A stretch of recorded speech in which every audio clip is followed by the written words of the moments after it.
A salary advance allows employees to access a portion of their earned but unpaid salary before the regular payday, addressing urgent financial needs. Managing salary advances through MediCenter V3 enhances efficiency, accuracy, and transparency by streamlining processes like request submission, approval workflows, and repayment tracking while integrating seamlessly with payroll systems.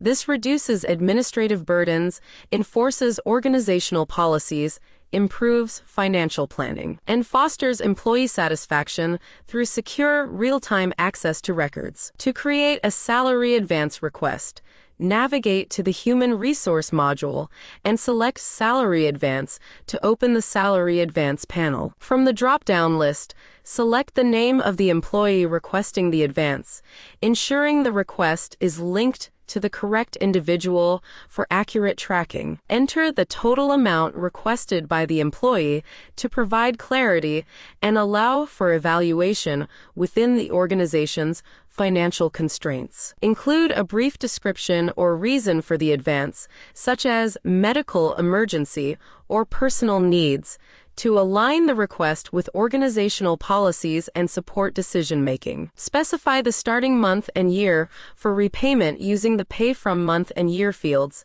ensuring alignment with payroll schedules and maintaining financial order. In the Payment Plan section, choose between Clear fully at a specified period to repay the advance in full by a designated month, or Clear partially at specified intervals for smaller, scheduled installments over a defined period. If the latter option is selected, indicate the monthly intervals for repayment.